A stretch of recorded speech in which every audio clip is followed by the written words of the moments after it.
Nós vamos ler João 20, a partir do versículo 19. Ao cair da tarde daquele dia, o primeiro da semana, trancadas as portas da casa onde estavam os discípulos, com medo dos judeus, veio Jesus, pôs-se no meio deles e disse-lhes: paz seja convosco. E dizendo isto, mostrou-lhes as mãos e o lado. Alegraram-se, portanto, ao verem o Senhor. Disse-lhes, pois, Jesus outra vez: paz seja convosco. Assim como o Pai me enviou, eu também vos envio. E, havendo dito isto, soprou sobre eles e disse-lhes: recebei o Espírito Santo. Se de alguns perdoardes os pecados, são-lhes perdoados, e se os retiverdes, são retidos. Ora, Tomé, um dos 12, chamado Dídimo, não estava com eles quando veio Jesus. Disseram-lhes então a Tomé: vimos o Senhor. Mas ele respondeu: se eu não vir as suas mãos e o sinal dos cravos, e não puser o meu dedo e não puser a minha mão no seu lado, de modo nenhum acreditarei. Passado 8 dias estavam outra vez ali reunidos e os seus discípulos e Tomé com eles. Estando as portas trancadas, veio Jesus, pôs-se no meio deles e lhe disse: paz seja convosco. E logo disse a Tomé: põe aqui o teu dedo e vê as minhas mãos, chega também a tua mão e põe-na no meu lado, não sejas incrédulo, mas crente. Respondeu-lhe Tomé: Senhor meu e Deus meu. Disse-lhe Jesus: porque me viste, creste? Bem-aventurados os que não viram e creram. Vamos orar. Senhor, nós agradecemos por este texto lido da tua palavra e pedimos, ó Pai, que tu estejas, Senhor, dirigindo as nossas vidas. Que a tua palavra, Senhor, flua, Senhor, para os nossos corações de maneira tal que possamos, Senhor, levar para as nossas vidas, para o nosso sentimento, para a nossa emoção, Senhor, a vida da tua palavra. Em nome de Jesus, nosso Senhor. Amém. Eu vou começar fazendo perguntas. E eu até falei que eu ia andar bastante, mas como está gravando, eu vou andar menos um pouquinho. A primeira pergunta que eu gostaria de fazer é para os adolescentes, né? E quem tiver, assim, vontade de responder, já responde logo. Se existe necessidade de paz no coração de um adolescente. Vocês acham que o adolescente precisa ter paz no coração ou não? Pô, mas assim ficou muito fácil para responder. Tem que pensar um pouco. Por que precisa paz no coração? Hã?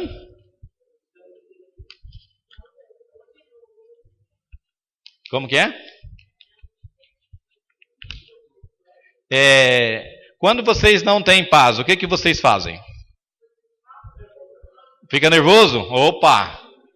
Lá também os mais velhos ficam nervosos lá. Lá onde eu convivo com eles, quando eles estão sem paz no coração, eles também ficam nervosos, né? Então, será que é um mal que atinge os adolescentes e atinge os adultos também? O que vocês, adolescentes, acham? Os adultos também têm o mesmo problema ou não? Eles já passaram? Falaram aqui que tem o mesmo problema. E os adultos? Acham que quando vocês eram adolescentes, vocês tinham, às vezes, dificuldades de ter paz? Acontecia isso ou não? Não os adultos agora. Eles estão tão envolvidos agora que eles estão respondendo até pelos adultos. Os adultos acham que quando eram adolescentes pensavam um pouco na falta de paz, tal, e sofriam um pouco com esta falta de paz?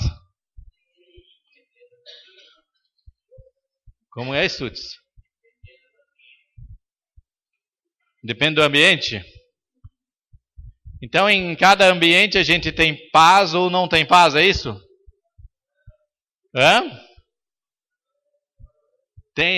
O Dorival diz que independe do ambiente. Que em todo ambiente a gente não tem tanta paz assim, é isso? Todo ambiente? Não, não depende do ambiente, então? Não? E se, por exemplo, se a gente estivesse lá na Síria, no Egito, a Valquíria, 2 domingos atrás, falou, né? E mostrou lá os lugares onde ela passou, e também estava muito perto dos lugares que tinha guerra. Lá é mais difícil de viver do que aqui ou não? É? Sim? E Paulo, o que você acha? Lá eles têm paz mesmo diante das guerras ou não? Ou você acha que uma guerra atrapalha a paz? Hã? Lógico, né? Lógico que atrapalha. Então, o ambiente de guerra, o Stutz já participou, né, de uma guerra. Então, ele já teve essa experiência. Mas a paz, na realidade, ela tem 2 lados, né? Tem o lado externo, quando está em guerra, então acaba a paz externa. E tem o lado interno, né? O lado interno está onde? A interna onde? Nicolas. O lado do interno que falta a paz é aonde? Luiz Henrique, vai. O lado interno, quando falta a paz, é que lugar que é o lado interno aí? É no coração, é na cabeça, não é? É verdade? Então, dá para saber se é no coração ou na cabeça? Não, a gente fala que é coração, mas pode ser um pouco da cabeça também, não é? Então, nós diríamos assim, o ser humano, né, hoje, o grego dividia o ser humano em 3 partes, né? Ele dividia que o homem tem alma, espírito e corpo, né? E a gente divide em quantas partes? Normalmente a gente também tende a dividir em 3 partes também, né? Corpo, que é isso que a gente vê, né? E que o corpo sofre quando? Quando leva uma martelada, né? Quando leva um murro, né? Então o corpo sofre pancadas externas. Agora, quando ele está doente internamente, ele também sofre dores internas, né? Então o corpo tem o lado interno e o lado externo em relação à dor, né? Agora, o grego dizia que o espírito, né, é essa capacidade que nós temos de raciocínio, né? Então nós pensamos, nós elaboramos as ideias, nós entendemos o pensamento das outras pessoas, as pessoas falam, a gente entende o que ela quer dizer. Porém, aquilo que está, assim, que a gente chama mais de coração é a alma, onde estão os sentimentos, onde a gente parece que sente a dor da separação dos entes queridos, onde a gente sofre por amor, por amizade, onde a gente sofre por conflitos com outras pessoas. Então, esse é o lado que o grego chamava de alma. Nós também chamamos de alma o quê? Na nossa cultura. Nós chamamos de alma aquilo que é mais precioso da pessoa e que é aquilo que a gente fala que a alma não morre, que ela volta para Deus. O que é pó volta ao pó e o que é espírito volte a Deus, ou a alma, Deus chamou o homem de alma vivente. E aí a alma é que vai para o céu. Então, tem um texto que diz que a alma que pecar, essa morrerá, né? Então aí há uma discussão, a alma morre, não morre, enfim, nós temos aí algumas preocupações em relação à alma, né? Agora, aonde a gente sofre realmente a falta de paz? No coração, na mente, na alma, no raciocínio, no corpo. Ou quando a gente está doente no corpo, aí sofre a mente. Então, nós podíamos dizer que o homem parece que não é tão fatiável assim, né? Fatiado é quando corta a carne em pedacinho, né? Então, é uma carne fatiada. Hoje, a ciência dividiu, porque o homem é tão complexo, o ser humano é tão complexo, que dividiu em várias partes. Então, o ser humano é tratado psicologicamente, socialmente, é tratado na medicina aí divide o homem em muitos pedaços, né? Tem gente que trata só no caso de doenças de câncer, uns tratam só doenças de câncer na cabeça, outros só no esôfago, outros só em outros órgãos, enfim. Cada especialidade cuida de um pedaço do ser humano, porque o ser humano é bastante complexo, certo? Agora, esse ser humano que é muito complexo, ele não é tão divisível assim como a gente pensa, certo? O ser humano, se o dedinho sofre, os demais órgãos também sofrem. Se a gente tiver algum problema psicológico, o resto do corpo sofre. Na minha terra dizia assim que quem não tem cabeça, o corpo padece, né? Então, se o cara faz bobeira na vida, né, comete erros assim, aí no fim ele vai pagar caro. A gente tem grandes exemplos sociais, né, de pessoas que fez besteira na vida e que no fim sofreram muito na vida ou morreram logo, porque fizeram besteira, né? Ou porque tomaram caminhos que não eram caminhos bons, né? A palavra de Deus diz também muitas vezes que há caminhos que para o homem parecem perfeitos, mas o final deles são caminhos da morte. Então, muitas vezes a gente tem pensado o quê? Que o conjunto nosso é tão importante que ele afeta, uma parte afeta a outra parte do corpo. E que a nossa parte espiritual afeta a nossa parte social. Que a nossa parte psicológica afeta a nossa parte espiritual. Então, tudo se compõe de uma coisa maravilhosa, uma máquina perfeita que Deus criou. Nós somos uma máquina perfeita, que até agora as pessoas, os cientistas, mesmo estudando de pedacinho em pedacinho, não descobriram ainda, nem aqueles que estudam pedacinhos, não descobriram tudo que é daquele pedacinho, né? Então, o homem realmente é bastante interessante, uma vida que Deus criou tem uma diferença muito grande e tem infinitas formas de se estudar os homens e de estudar as pessoas. Então, nós estamos perguntando hoje só sobre a paz. Como que a paz bate nesse homem que tem tanto problema, ou que tem tanta dificuldade, ou que tudo para ele pode virar bênção ou virar maldição, não é verdade? Vocês já reprovaram e falaram, reprovei, foi uma bênção. Não? Então, quando reprova, o que a gente pensa? Puxa vida, né?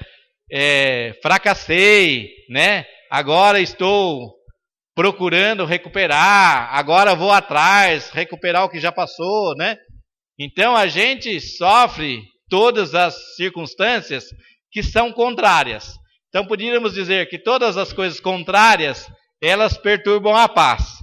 E todas as coisas favoráveis, normalmente melhoram a nossa condição de ter paz. Ou pelo menos estarmos satisfeitos com a gente. Se a gente está satisfeito com a gente, significa que a gente tem um pouco de paz no nosso coração, é verdade? Ou quando a gente está satisfeito com a gente está sem paz? O que vocês acham? Os adolescentes. Cláudia, o que você acha?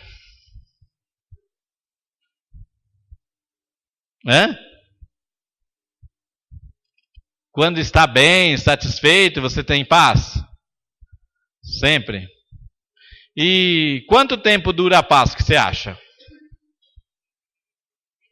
O tempo que você estiver satisfeito, a paz dura, não é verdade? Não é assim? Com vocês também, adultos, também parece que é assim, né? Agora, quando a gente passa aquele período de satisfação, né? Passa aquele período de alegria, parece que a paz fica mais escondida, não é verdade?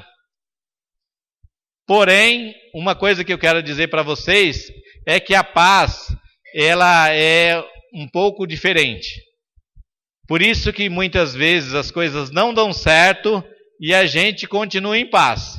Quando que a gente continua em paz mesmo tendo um problema? Vocês lembram de um texto bíblico que a mulher estava orando e os seus lábios tremiam e ela estava, e o profeta veio e disse: você está embriagada? Aí ela falou: não estou embriagada. Aí perguntou: vai bem contigo? E ela falou: vai bem. Mas ela tinha perdido o filho. Então, significava o quê? Que mesmo diante do fato de ter perdido o filho, no seu coração ainda estava a paz. Então nós podíamos dizer que a paz que está dentro de nós, ela é uma paz que é uma serenidade diante das situações controversas, diante das dificuldades, diante dos conflitos, diante da dor, diante da morte. Há serenidade em nosso coração. Quando o mundo está sem guerra, ele está em paz. A nossa vida, quando a gente está também sem guerra com outras pessoas, com outras situações, a gente deve encontrar um pouco mais de paz. Porém, a palavra de Deus diz uma coisa muito diferente. Que a gente só encontra a verdadeira paz quando a gente encontra Deus. Porque quem fez esse complexo que eu estava falando, esse ser humano tão complicado e tão bonito, né? De tão complexo que é, tão bonito, foi Deus. Então ele tem como manejar, né? Aí para que a gente fique em paz, mesmo que as coisas não estejam bem. Ele tem como corrigir a nossa vida, nos deixar em paz mesmo diante do conflito, nos deixar em paz interiormente, mesmo que caiam 1000 ao nosso lado, 10.000 à direita, a gente fica tranquilo diante das situações.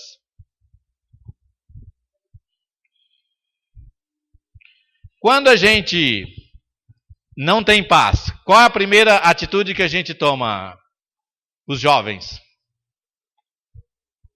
Muito bem, arrumar um namorado, tá certo. Porque arrumando namorado, arruma briga. Tá? Brincadeira, Paulo. Mas é verdade. A gente, né, acha assim, que a gente no outro vai se completar. E aí tem gente que até casa porque no outro vai se completar. Não é verdade? E aí, depois que casa, passa um tempo e fala: ih, não era nada daquilo. Mas aí já é tarde. Mas a gente acha que a paz, né, às vezes depende das outras pessoas, né? Ou quando a gente está sofrendo necessidade, tem dificuldade de arrumar dinheiro para sobreviver, para alimentar a casa, a gente fala assim: puxa, se eu ganhasse mais, eu teria paz no meu coração, né? E aí ganha mais e não tem, não é verdade? Então nós podíamos dizer assim, que o ser humano, ele não pode fazer o que ele quiser. E tem jovem, né, que vocês conhecem aí, vocês conhecem melhor do que eu, que eles vão o quê? Vão atrás de drogas. De coisas que acham que aquilo vai dar tranquilidade. Ontem nós tivemos uma palestra e a nossa preletora, presbítera e doutora Helena, ela disse que existem drogas que são estimulantes, mas existem drogas que acalmam a gente. Então aquelas que acalmam, né? Então se a pessoa está agitada, ela acha que ela na droga ela ficou bem, ficou com calma, tal. E a pessoa que acha que deve se agitar um pouco, então usa droga para se agitar um pouco. Isso, o que ocorre? Ela pensa que ela trouxe paz no seu coração. Mas ela perde muito disso aí, sabe por quê? Porque essa ideia vai trazer tantos problemas para a vida dela que ela é incapaz de calcular a quantidade de problemas. Vai afetar tanto a vida dela para sempre que aí ela não vai ter paz nunca. Aí ela vai ter dificuldade de relacionamento, ela vai ter dificuldade de convivência, aí cada vez ela vai mais para o buraco, afunda mais. Quem começa fumando um baseado, desculpe falar claramente, né? E eu não tenho essa experiência, eu posso falar claramente, porque dizem que os tolos aprendem com a sua própria experiência. Os sábios aprendem com as experiências dos outros. Então eu não preciso experimentar um negócio que eu sei que é ruim, certo? Então vocês também não precisam experimentar para saber que é ruim. Vocês já viram os outros experimentarem. Vocês já acham que aquilo lá ia resolver o problema deles e não resolveu. Aí eles entraram para o mundo do crime, entraram para criar problemas para as famílias, para a sua própria família, para os irmãos, e foi um transtorno na sua casa. Acabou com aquilo que era um pouco de paz que tinha na casa. Então, nós, olhando para a experiência dos outros, a gente já sabe que esses problemas de encontrar a paz em drogas, encontrar a paz no vício, isso é a maior ilusão que a pessoa possa ter na vida. Adolescente, não caia nessa, não vá por esse caminho, é difícil depois você sair. Você acha que vai sair fácil? Esqueça. Muita gente luta para sair e não consegue sair, porque experimentou um dia, achou, não, fiquei calmo, foi um baseado só, fiquei calmo, tal, tô descolado, né? Então, os desencanados, descolados aí, que se preocupem, porque não é dessa forma que Deus deu o caminho certo. Outra coisa, né, que muitas vezes a gente tem que esperar acontecer na nossa vida, adolescentes principalmente, é a hora de casar, né? Casar antes da hora, aí não estuda porque casou, não é verdade? Aí não tem mais tempo para estudar porque agora tem a família para cuidar. E se tem o filho para cuidar, então perdeu a hora, né? Então fez a coisa fora de tempo. Então cada coisa tem estação própria. Um dia você tem que estudar, outro dia aí você terminou a tua escola ou está terminando, aí você fala, puxa vida, encontrei uma pessoa que agora sim, agora eu vou para frente, vou casar, e aí sim. Mas inverter a sequência da vida significa trazer problemas para você. Eu dou aula na faculdade e eu vejo assim, tem muita gente que se apressa e casa no último ano, ou no terceiro, ou no segundo, e aí eles não conseguem nem terminar a escola mais. Aí tem 5 anos, 6 de faculdade, quando deveria ter só 4, porque fizeram as coisas precipitadamente, porque quiseram antecipar uma fase da vida que não pode antecipar. E hoje nós podíamos dizer que, eu até estava achando um texto aqui, que Tiago, lá da Bíblia, ele fala que a língua é fogo, né? Que a língua destrói as pessoas, destrói a paz das pessoas. Então, se eu uso a língua mais para fofocar, para falar mal dos outros, então eu ajudo a tirar a paz das outras pessoas, certo? Agora, eu já digo hoje diferente do Tiago da Bíblia. Hoje a internet é fogo. Porque tem muita gente que a coisa que ela não fala pessoalmente para o outro na internet, ela põe. E isso é grave, porque mesmo a língua que seria destruidora, hoje você tem na internet um potencial de destruição maior para as pessoas. Porque muitas pessoas vão ler, e muitas pessoas que você nem sabe quem é, aí fala, fulano, saiu coisa dele na internet. Aquele fulano, poxa vida.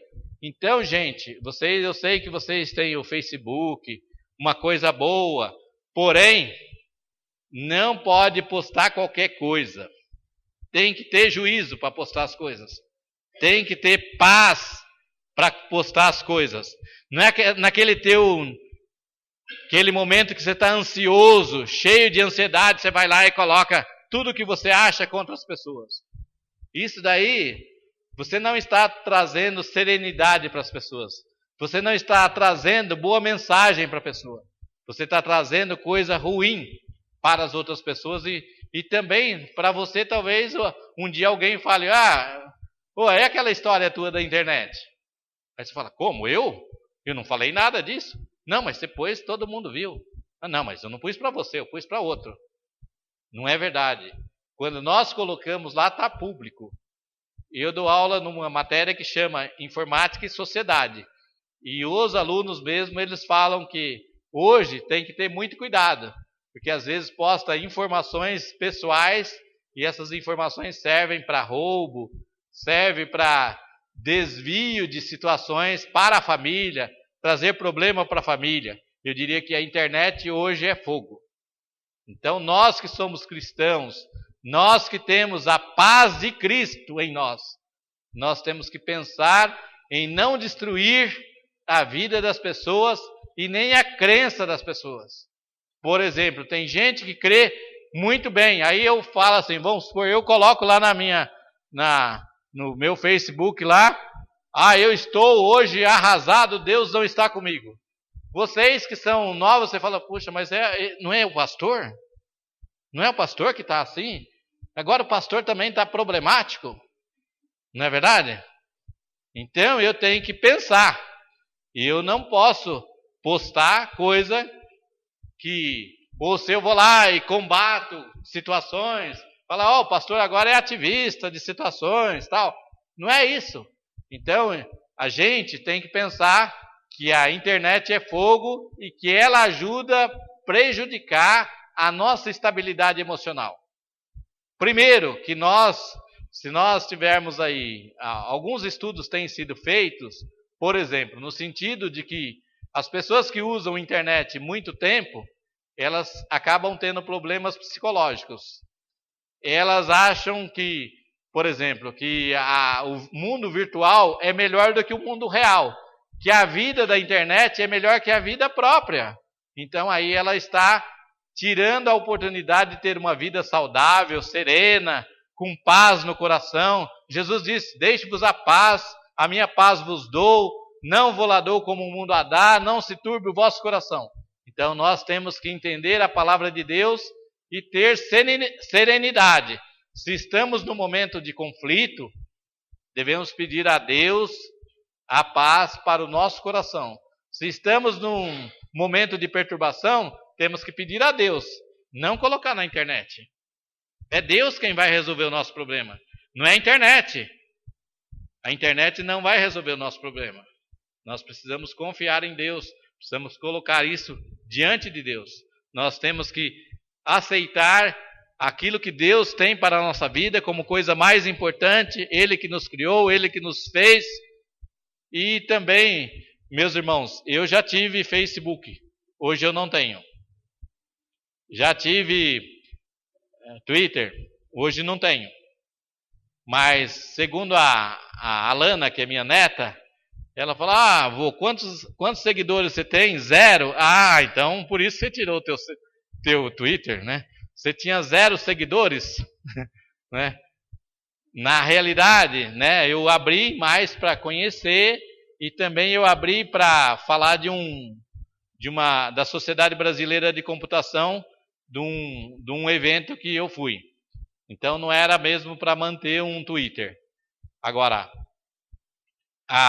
o Facebook, né?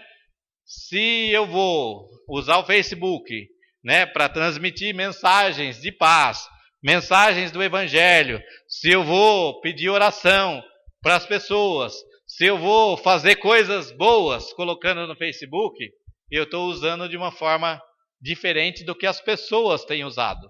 Então aí, quando o Estudos falou que depende do ambiente, né? Eu vou ter um ambiente favorável ao quê?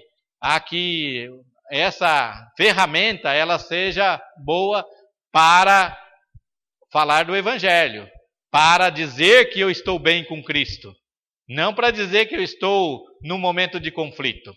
No momento de conflito eu tenho que me guardar, eu tenho que pensar na minha vida, eu tenho que orar, porque quem conserta o meu conflito é Deus. Quem conserta o meu conflito é Deus.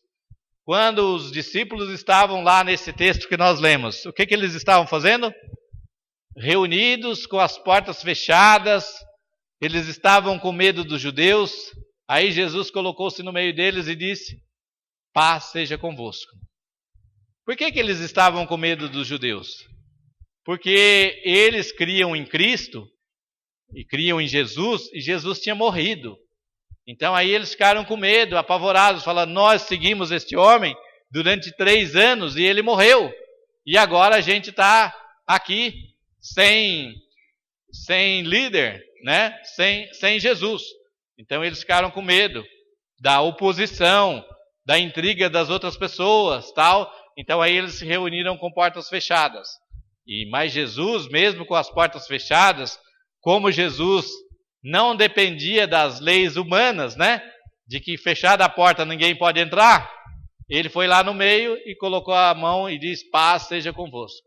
Então, quando Jesus entra no nosso coração, Klaus, a gente sente essa paz no coração.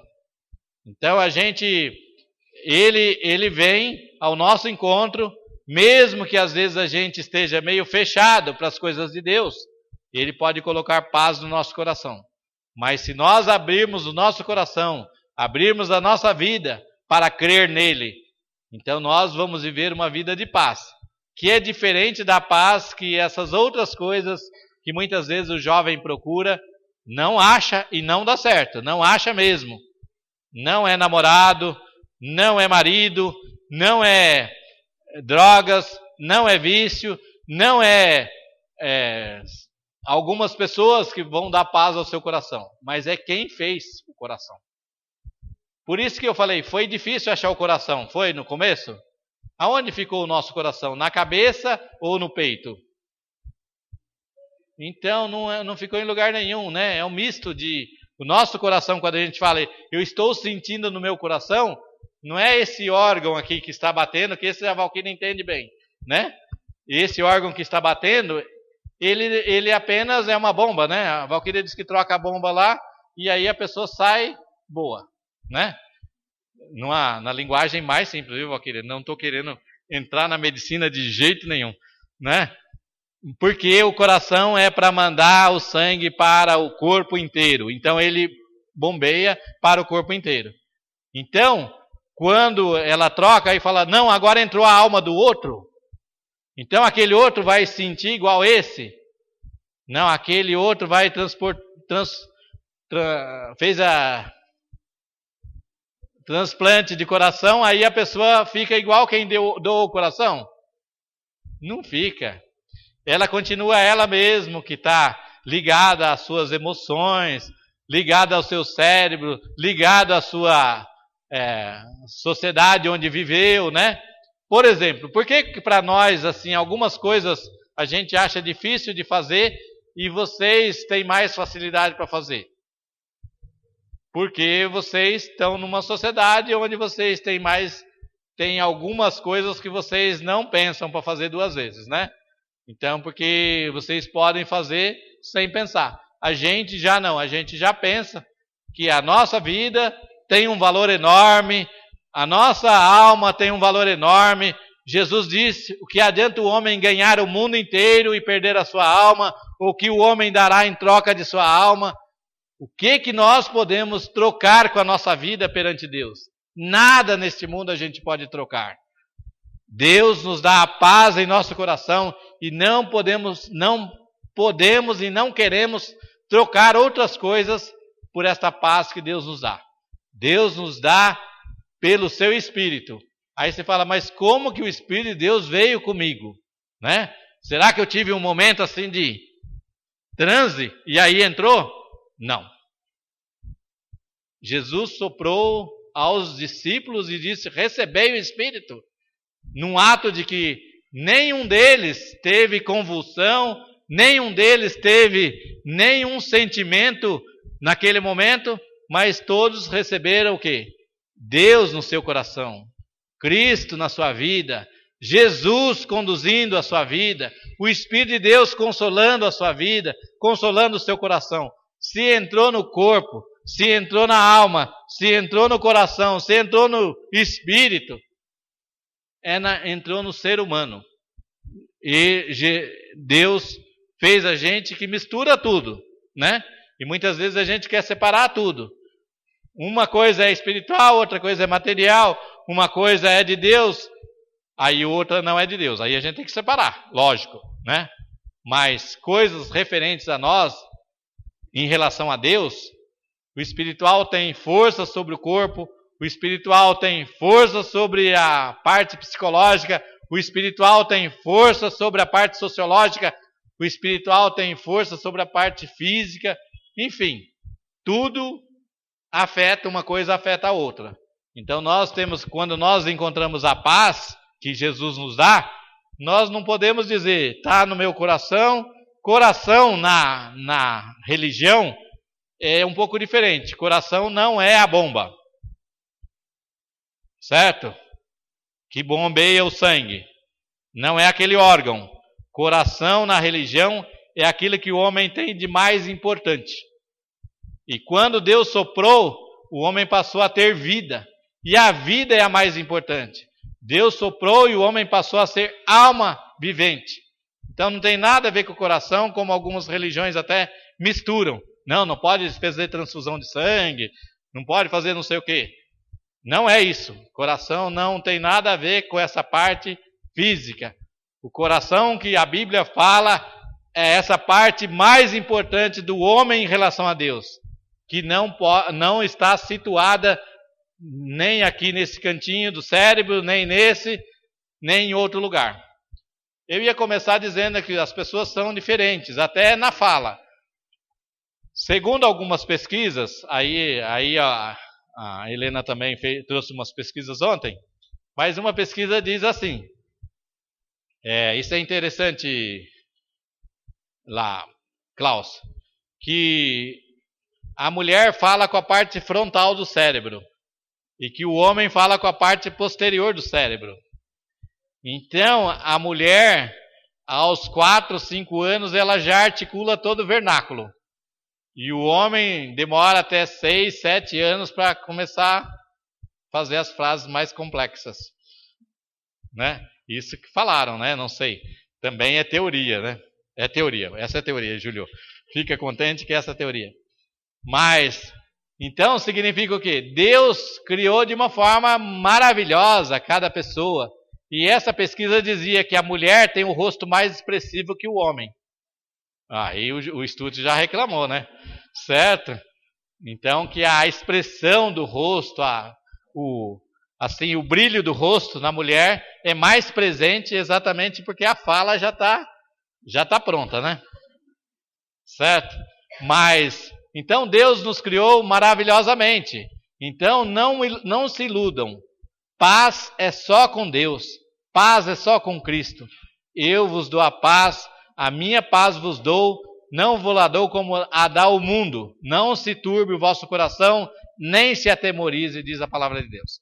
Então hoje nós vamos participar da ceia, sabendo que nós estamos o quê?